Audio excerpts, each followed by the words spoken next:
Hello, and welcome to Wellness Wednesday with 3W.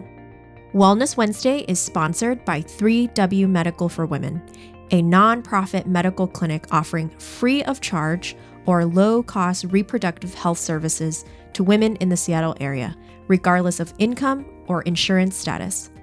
3W does not profit off of the reproductive health choices women make. The information shared in this podcast is the opinion of the speaker or speakers. Medical information is not intended as individual medical consultation, but for general education only. Always consult your own health professional for personalized advice regarding medical decisions. And if you're in the Seattle area, consider making an appointment to consult with us. I'm Helen Nguyen, CEO and co-founder of 3W Medical for Women and the host of today's podcast. Hi there, Wellness Wednesday listeners. Welcome to Wellness Wednesday with 3W. This is your host, Helen Nguyen, CEO of 3W Medical for Women. So excited for this podcast because we love it when we get new guests in, especially guests that just get us, which is so hard these days because everybody's like on different wavelengths. But I feel like Nicole really got us. And that's why we reached out. That's why I had my team reach out to her on Instagram. She's Insta famous, we want to say. Well, at least she's Insta famous to us. And she is approaching the menstrual cycle health and overall health from a different paradigm that really aligns with our mission and our goals here at 3W always. And it's about really heavily focusing on the educational side of medicine and really informing patients about their rights, about the pros and cons of their medication, about what is the root problem of their issue, and not just putting a Band-Aid over it. Especially with women and reproductive health, I think that's like the go-to thing, is to just give people a pill or give people some sort of device to track or to monitor their menstrual cycles. And I feel so passionately, if you've heard me say it again and again on these podcasts, about that is doing a disservice to women's health. All of our bodies are so unique and it needs a unique approach. It needs someone that really sees us and the dignity that we hold within our own bodies. And I think Nicole is vibing with that right now. So thank you so much, Nicole, for coming on to our podcast. Thank you for having me. I'm really excited to be here. And that was a beautiful intro.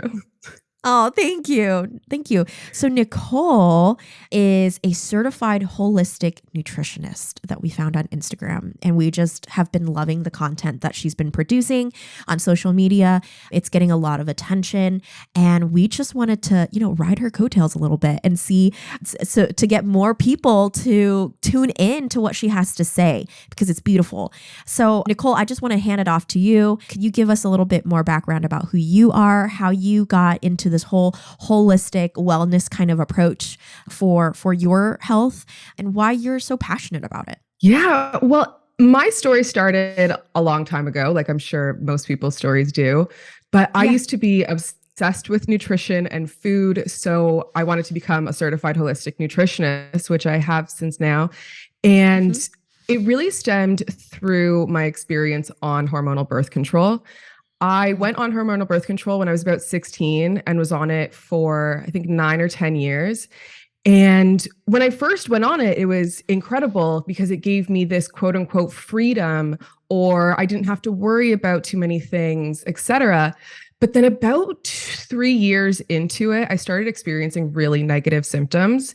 And I had gone to see my healthcare professionals, and each one of them dismissed me. I went to go see 4 different doctors within 3 years. And intuitively, I knew it was connected to my birth control. So in those sessions, I actually asked them and they fully dismissed me, said that my symptoms didn't have anything to do with it. And then I was living in Vietnam for a while, actually. And that's cool. And that's really when I started to connect to my body. I struggled with disordered eating for so long, and that's really where the obsession with nutrition came from. But when I was in Vietnam, I started to more so care about how I felt versus how I looked. And it was the first time that I recognized that I could share my knowledge with people about nutrition. And I was still on birth control at that time. And I kept having this recurring thought of, I don't know myself without synthetic hormones. Pretty much since I was on these hormones, or pretty much since my body was producing these hormones, I was on synthetic ones. And I knew through my education and research that hormones played such a large role in who we are, how we think, how we act, how we feel, that I didn't know myself without synthetic hormones. So I ended up getting off of them. And even that last doctor's appointment, I remember it so clearly, like sitting in this sterile room, talking to her about how I wanted to stop taking birth control because I thought it was giving me anxiety and recurring infections and vaginal atrophy and all of these negative symptoms. And even on that last appointment, she was like, nope, it has nothing to do with it. So I am thankful that, I'm thankful I stuck to my guns and I did go off of it, because then all of my symptoms went away. And I started to do a lot of research into birth control and found every single one of my symptoms either listed in this tiny 8-point font on this newspaper-sized pamphlet. Of course, Of course. But the thing about that is that even on the pamphlets, it's like, oh, if you have any other symptoms, visit the website or let us know. And I started doing more research and found study after study that connected every single one of the symptoms that I was experiencing to birth control. And I felt so dismissed and disheartened, and that I wasn't able to be an active participant in my healthcare and wasn't able to have informed consent over my health. And through that research, I also started looking into reproductive hormones. And that was the first time that I found out that there was 4 phases to my cycle. And I was so shocked, because here I am thinking that I'm a well-educated, well-informed. I've been into biohacking and nutrition for so long. I've been going through my holistic nutrition education.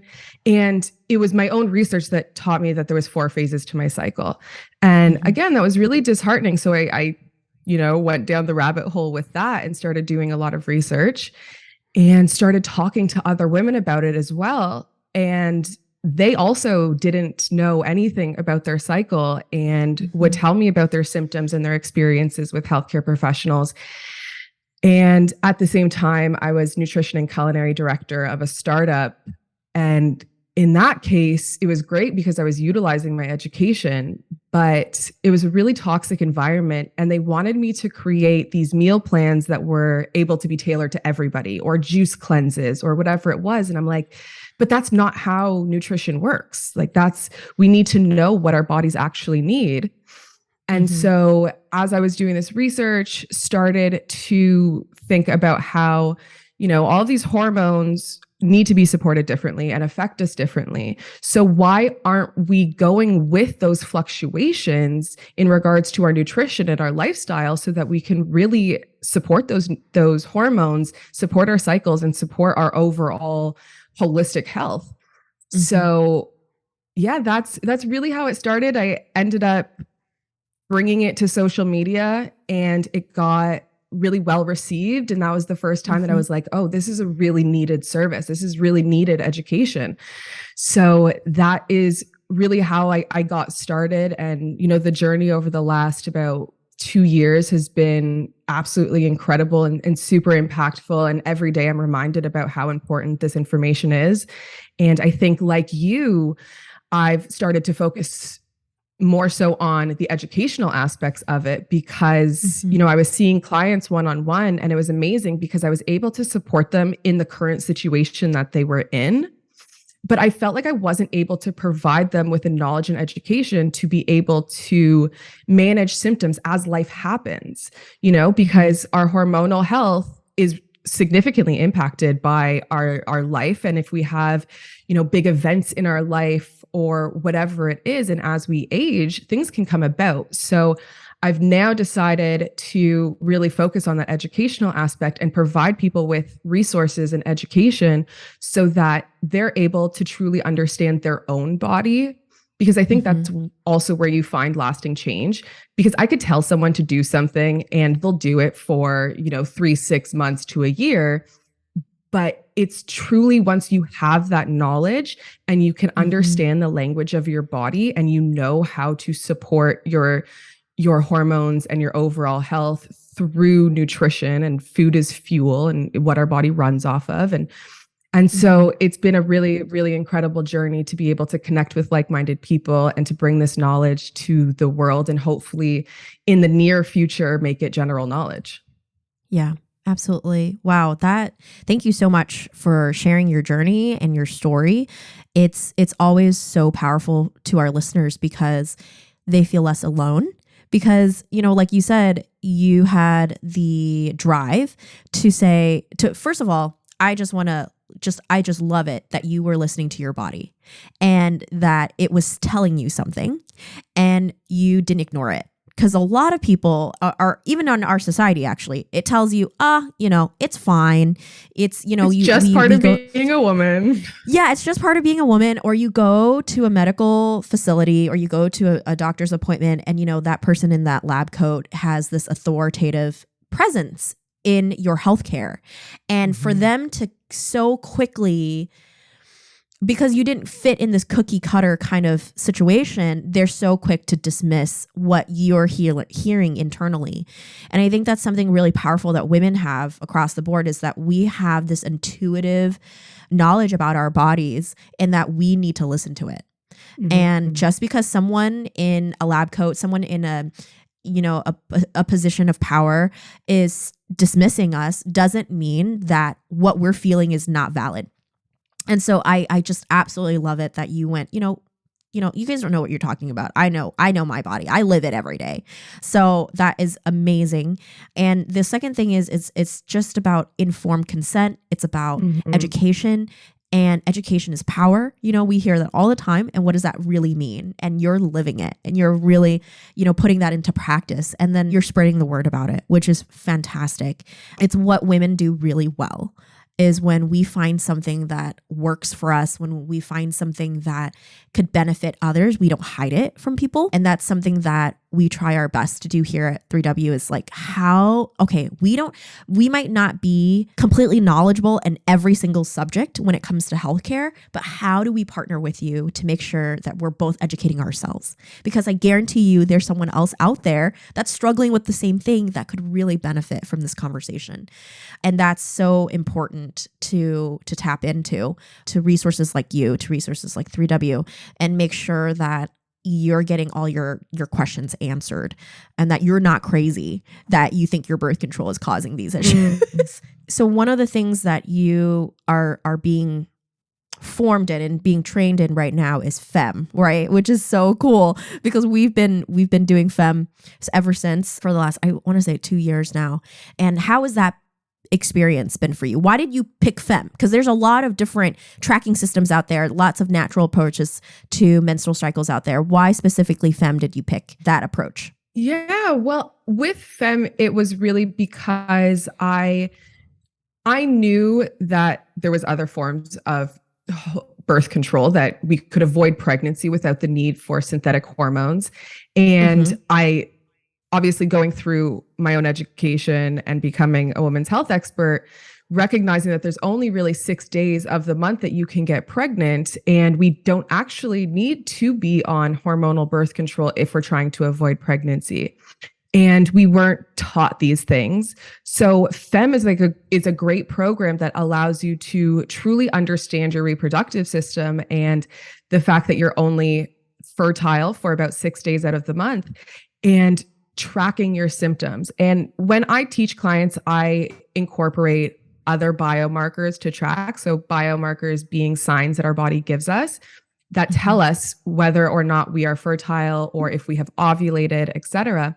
So FEM has been a great experience to be able to really get that foundational knowledge to then be able to share and inform other women how to manage their fertility and be drivers of their own fertility journey, rather than be lost and think that you only have one option of birth control or whatever else it is. So it's been a really cool experience to be able to share that knowledge with others as well. What have you ran into anyone that has said, "Oh, fem," or these charting kind of approaches is just the rhythm method, or it doesn't really work, or all these misconceptions and stereotypes about this holistic, more natural way of approaching menstruation, fertility, ovulation? Have you ran into any of that? And what would you say to folks that has those misconceptions? Absolutely.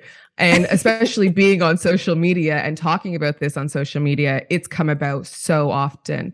And Mm-hmm. that is why I only recommend the symptothermal method of fertility awareness method, Mm-hmm.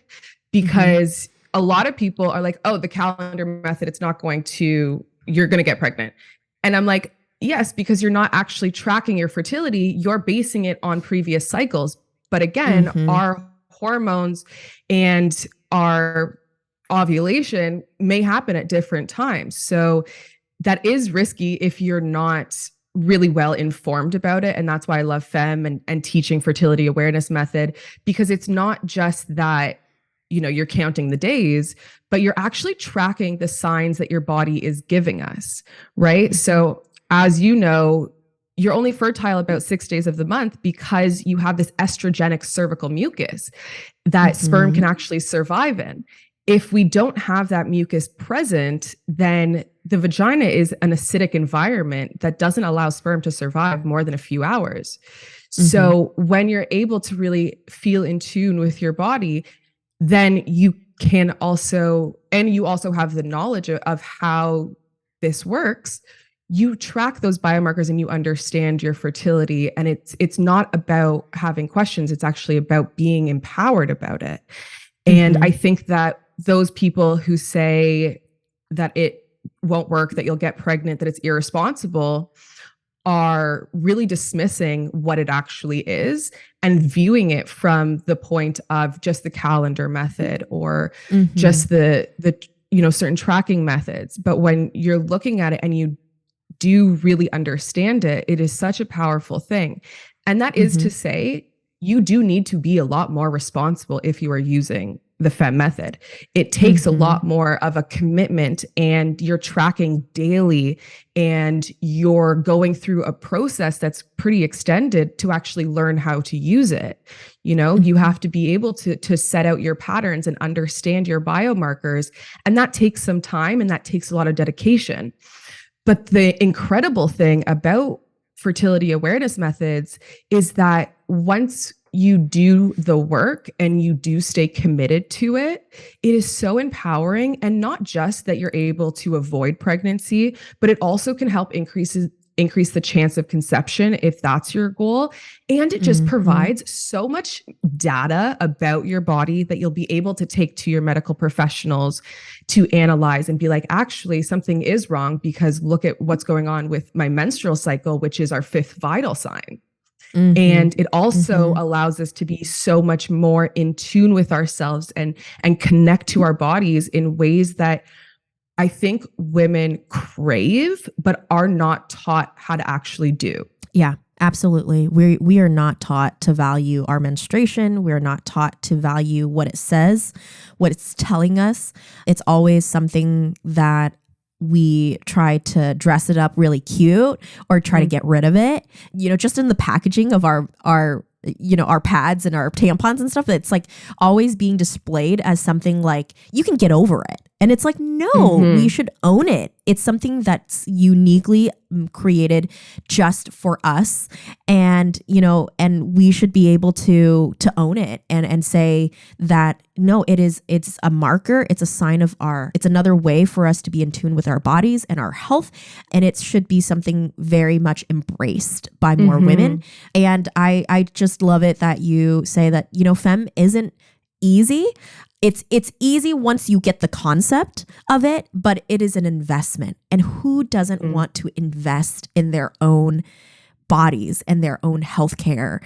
Who doesn't want to invest in knowing more about how our bodies work and to be able to predict ovulation, to be able to predict fertility, to be able to have candid conversations with our partners about like, hey, do you know that if we have sex tonight, there's a high possibility that we're going to get pregnant? You know, is that something you want to engage with me in? And if not, then, you know, let's just watch a movie or something like that. But thank you so much for valuing my body and not treating it like it should be open 24/7 to you. You know, it's so empowering, like you said, for women to be able to say and educate our partners and educate the people that we have relationships with and sharing our bodies with. I think that's amazing. We've had patients that have come in and they want to get off their birth control because it's just not working. You know, I remember there was a patient who was a domestic violence victim, and her boyfriend actually convinced her or coerced her into getting an IUD and inserted in her. She went to a couple of medical providers, and she's this amazing, intelligent, beautiful 20-year-old girl. And she went to her medical provider and she's like, I need to get this IUD out of me because the guy that was abusing me put it in so that he can have sex with me. And now that we are no longer together, it reminds me every day of his control over me. And that's it. It wasn't because it wasn't working for her. It was just this mental reminder of his control over her body. And the medical provider that she went to before she went to 3W wouldn't take it out. Yeah. They said, what? They would not. They refused to take it out for her. And I know. I mean, we get these stories all the time. And she's like, it's not that it's like, my body's not rejecting it, you know, but it's like he just has control over my reproductive system and I need to get it out. Can you please? And they're like, oh no, you're in your 20s. You're going to continue to have sex. It's the best way for birth control for you. So just keep it in. We're not going to pull it out. And so they convinced her to keep it in. I know. It was horrifying. And she eventually came to us through, you know, talking to other people because she knew that we pull IUDs out for free. It's something so simple that we can do. It's 5 minutes, right? If you see the strings, we can pull it out. And she just sobbed after we pulled it out because it was such it was not about the birth control in the sense of controlling her fertility. It was about him. And it was so empowering for us to experience it. It was so empowering for her to know that there are women still in healthcare that says he does not have control over your body. You know, you wanted this out, and any medical professional out there should have taken it out for you. Of course. Yeah. It's bizarre. It was bizarre to us. And she was like telling us this whole story and just sobbing on her way out and just so happy that she didn't have to walk around with this thing in her that reminded her of this horrible experience that she went through. That's how birth control could be used and abused in situations like that. And there's so many different ways that can come about because yes, the boyfriend had this control over her, but then her experience in healthcare says that the doctors have control over her and she doesn't have this bodily autonomy that she deserves.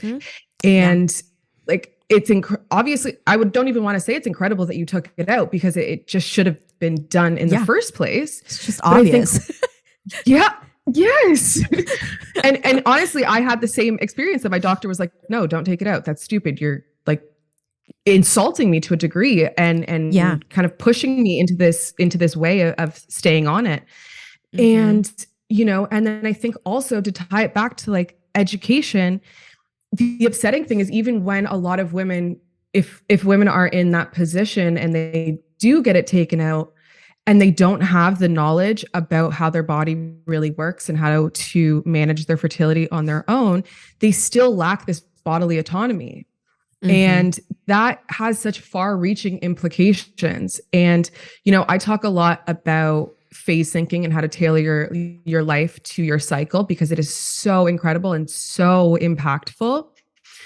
But even in the simple things of women not trusting themselves or not feeling confident in themselves because they have one of the types of PMS that cause them to be irritable or short with people, and then they're guilty about it. And then, you know, it makes their confidence lower and they're not able to perform at work, which makes them feel guilty. And it's this tumbleweed. And the average woman will have 451 menstrual cycles in their life, spanning 38.5 years, which is a Wow. massive number.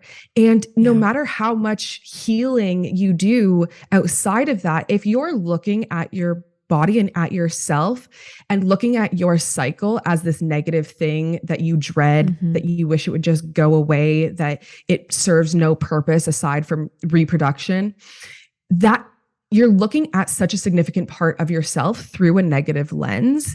And it is Mm. so incredible to see, my clients who are able to become in tune with their body and support their body, just the amount of grace that they are able to give themselves because they're supporting their body. So they're not experiencing a bunch of negative symptoms. And then also they understand how their hormones are working and how their brain structure is changing and how their neurotransmitters change throughout their cycle.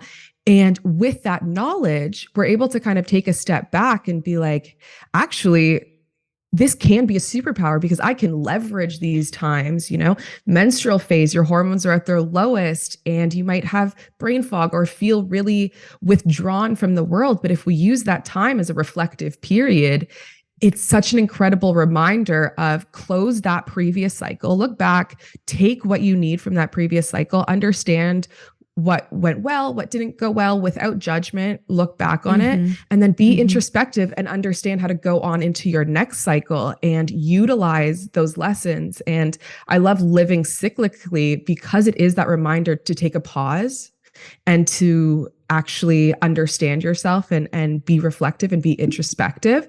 And it's Mm-hmm. such an incredible way to really connect with yourselves in all facets. Mm-hmm. Oh, Nicole, I can listen to you all day talking about menstruation.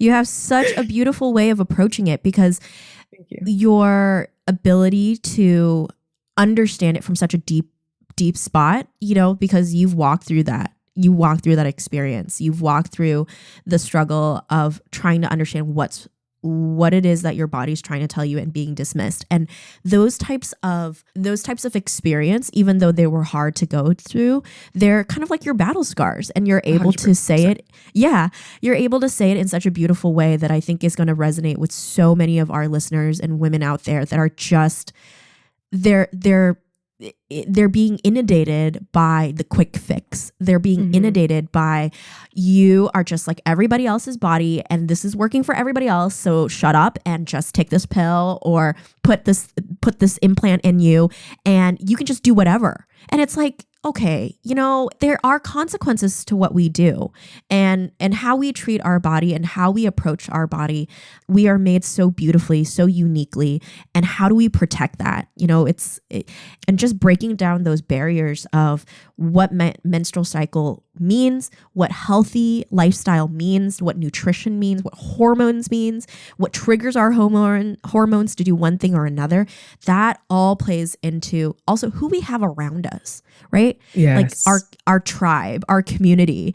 And there's so much like negativity surrounding menstruation. Oh my gosh. Like, yeah, we kind of started this new series of like just trying out different menstruation products and seeing if like, sometimes because you go down this feminine care aisle in the grocery store, that overwhelms the crap out of me because you're just like, I don't know what to put in me.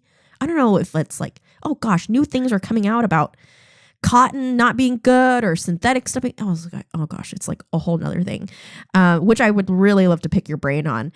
But just to wrap up our conversation, because I know I'm going to have you back and just talking about this continuously. But what are 3 tips that you want to give our listeners, that you want to give women out there, that we can start looking at our menstruation cycle and our holistic health kind of in a different paradigm? Like, what are 3 things that we can do now that you would suggest? I would say, first of all, let's break out the idea that everything that we hear has something to do with us.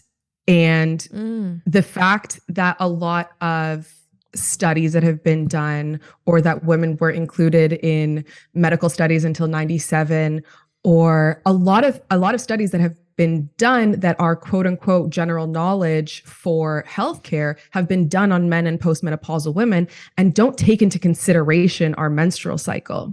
So first off is question these things, question them, and then find, if it's me, if it's 3W, hopefully it's both. If it's another practitioner, find practitioners that you really trust and that you feel share similar values to you, and let them help guide you, and be open to this other information. Connect yourself with people who are questioning the norms and are not just sitting down and accepting the fact that what someone tells us is true. Like, you should be questioning things, right? You should be questioning me. You should be questioning everything, because we've been conditioned to believe what we hear.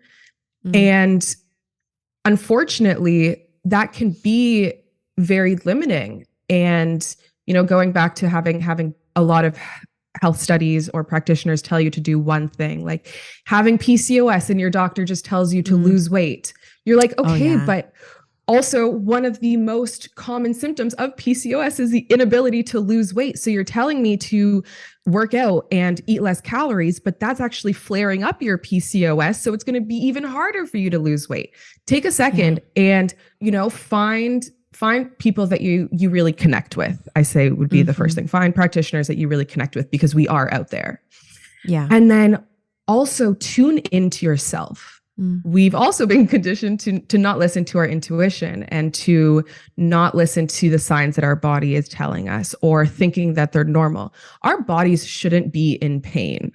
Our bodies shouldn't have all of these negative symptoms. That is a sign. Like, your body is constantly talking to you. So start to take language lessons about your body, find someone who's going to help you truly understand the language of your body. Like, that is one of the most important things that I feel like I teach my community, is just understanding the language of your body. You have a symptom. That symptom is a sign that your body is telling you something is askew. So what does that symptom mean? What can it be connected with? And also, the current healthcare system is very separated. It's, you go see an endocrinologist, then you go see a gastroenterologist, and every system of your body is thought about separately, but we are an orchestra, and we are one system made up of multiple systems, but all of these different systems really impact each other. So if you think that, it's difficult for a lot of people because they see that they have neurological issues, they have brain fog, they can't focus, they forget things easily, they have headaches, etc. And they think that that's just in the brain, but that can be due to hormones and the effect of hormones on neurotransmitters and on your brain health. And then you may have disrupted hormones because of your gut health and because you have issues in your gut. So it's so important to actually look at our bodies holistically and tune in to these different systems of our body and look at it from a holistic perspective. And most of the time when you're given solid information, you're then able to connect those dots and to really allow your body to talk to you and really understand you. And so I think it is so powerful. And I guess, so that was question everything and find someone that you really connect with to help guide you. Listen to yourself and your intuition. And then my last one would really be to educate yourself on your menstrual cycle. As women, we're not taught about our menstrual cycles. Educate yourself on the menstrual cycle and how each phase fluctuates and how your body needs to be supported differently and you respond differently. So once you do those three things cohesively, then you're able to listen to your body, know what to do for it, support your systems. And if you do still need attention with a healthcare professional, then you're able to be a more active participant in your healthcare because you know the questions to ask. You will stand stronger with confidence, demanding real care, because I think the care aspect of healthcare has been kind of far removed. So hopefully, and find practitioners that you can work with that will also work with your whole healthcare team, because our health is not about ego and about, just listen to me and no one else. It's really about find things that work for you and build a team and a community and a tribe to really help support you. And then once you do that, go and support others with it as well. Awesome. Thank you so much for providing those, words of affirmation, those encouraging women to say, you don't have to suffer. You just don't. There is a cure, or there is a root problem, and let's get to it together. You do not have to do this alone. There are people that are not dismissive. There are people that actually really care. And, and you touched on a really important topic about just the medical system being very broken these days. It's very revenue driven. So there's no time to invest in the people that they're trying to put back together, because there's the next person that they need to see. And I just can hear from your intentionality that is not your goal. And that is not something that drives your passion on just helping women out there. Because as we get healthy as a community, there is less of a burden financially. There's less of like this weight to have to rely on, government funding or something like that. Like we can really pull each other up and embrace each other and have accountability for each other as just people living next to each other, right? Just another human being to another human being. And that's so beautiful. And that's so much more needed these days, post-COVID, post all of these things that have really dissected us into our own little compartments. But thank you so much, Nicole. Thank you so much for your wise words and your ability to just beautifully package what you do into a nice little present that's enjoyable. How can people reach out to you? What's a good way to get in touch with you if they're interested in learning more? Sure. Thank you. All of my information is on my social media. So on Instagram and TikTok at nicole.bendayan. And then you can also visit thesyncssociety.com. And I have tons of resources that hopefully I will be able to help you with. And please reach out. I love to interact with my community and to be there and be supportive and direct you toward resources, whether or not it's me. Awesome. We'll have all that information in the description of our podcast. It's going to be on Facebook and all of our social media platforms as well. But thank you so much, Nicole, for your time. And it's so refreshing to speak to. It's so refreshing to speak to someone that gets it. Definitely. That resonates. Yeah. Well, thank you so very much. I know we'll be, in touch again about just different topics about women's reproductive health. Yeah. It's been so wonderful to talk to you and just getting your perspective. Well. I appreciate that. Wonderful. Thank you so very much. For more information about 3W, please visit our website at 3wmedical.org. That's the number 3, the letter W, medical.org. From there, you can learn more information about the services we provide, book an appointment, or make a donation if you'd like to support our mission. You can also call our office at 206-588-0311. That's 206-588-0311. If you like this episode, please share it with others and consider subscribing on your favorite podcast platform so you never miss an episode. Thank you so much for listening, and until next time, stay healthy and be well.